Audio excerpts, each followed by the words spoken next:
Tout autre chose à présent, on va parler économie avec vous, Axel May. C'est aussi l'actualité de cette journée. Bonjour Axel. Bonjour. C'est un morceau de l'histoire du business Made in America qui disparaît aujourd'hui. Oui, vous ne pourrez bientôt plus faire vos courses de jouets dans l'enseigne Toys R Us. Le distributeur américain est en faillite et se prépare à vendre ou à fermer l'ensemble de ses magasins aux États-Unis.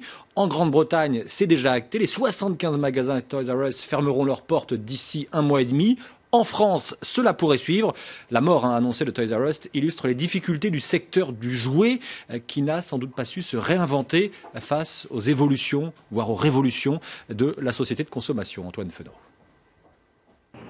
C'est une bien mauvaise nouvelle pour les 33 000 salariés de Toys R Us aux États-Unis.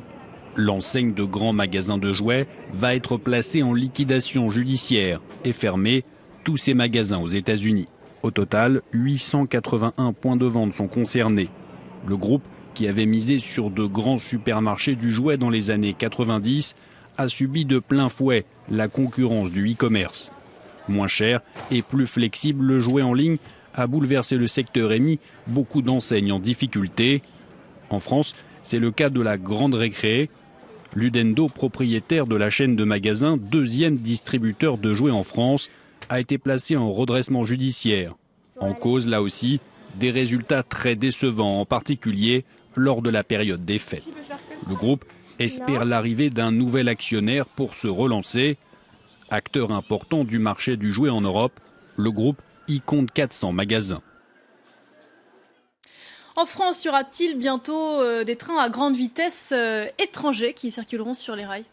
Eh bien, vous le savez, le gouvernement souhaite modifier en profondeur la société des chemins de fer en France, la SNCF. Le projet de loi a été présenté hier en Conseil des ministres. L'objectif affiché, c'est un meilleur service public ferroviaire au meilleur coût, car faire rouler un train en France coûterait, selon le gouvernement, 30% plus cher qu'ailleurs en Europe. Ce qui veut dire fin du statut de cheminot, statut professionnel relativement avantageux, et l'ouverture à la concurrence européenne. Et donc, oui, vous avez raison de poser la question, les TGV ne devraient plus être à terme le monopole de la SNCF. Les syndicats de cheminots doivent décider ce soir s'ils lancent une grève dure contre la réforme de la SNCF. Je vous propose d'écouter ce délégué syndical.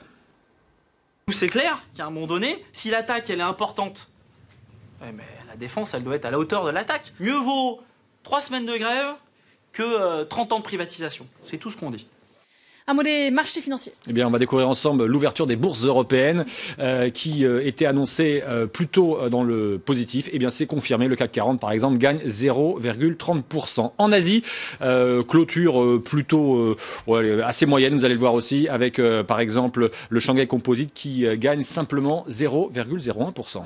Oui, qui est même assez stable. Pour terminer, Axel, une entreprise française a inventé un Zodiac volant. Oui, Sier, entreprise bretonne, propose à monsieur et madame tout le monde, en tout cas monsieur et madame tout le monde qui peuvent avoir un petit bateau, de mettre des foils. Vous savez, ce sont ces appendices qui permettent au bateau de glisser, de voler sur l'eau, comme vous avez pu le voir sur les bateaux de la Coupe de l'América. Mais là, c'est les semi-rigides qui sont concernés, des Zodiacs, vous le voyez.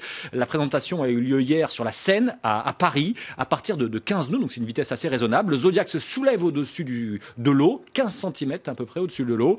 Résultat, moins de frottement et donc une économie de carburant de 30%. Alors, pour un surcoût à l'achat de 18 000 euros, pour ajouter ces petits foils, sachant qu'un Zodiac de ce type coûte aux alentours de 25 000 euros, vous rajoutez 18 000 euros et vous avez un foil volant. Ça vaut le coup quand même. Ouais, c'est quand même un marché assez resserré, j'imagine, le Zodiac volant. Merci beaucoup, Axel, toujours à la recherche des dernières initiatives pour nous faire rêver. On se quitte quelques instants, on se retrouve juste après la pause.